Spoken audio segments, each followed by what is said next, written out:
CPIM is trying to divert the issues.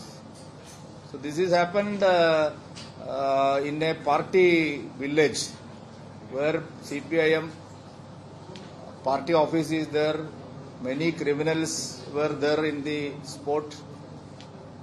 So last month also there was one incident. One party worker has been died while making the bombs, steel bombs.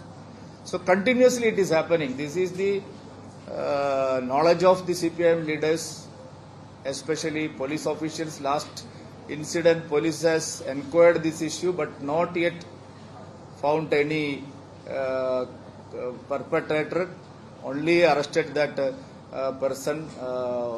But CPIM party is trying to protect the perpetrators because party has decided, because the last Lok Sabha election they lost their ground in many villages. 100% votes were shifted in many booths. So CPIM is trying to divert the attention. So I am fearing that the CPIM party is again bloodsheds, bomb attacks, murders they are planning. So I would like to request Mr. Pinarayi Vijayan, the Home Minister, you should inquire this properly. There should be a proper inquiry regarding this bomb blast.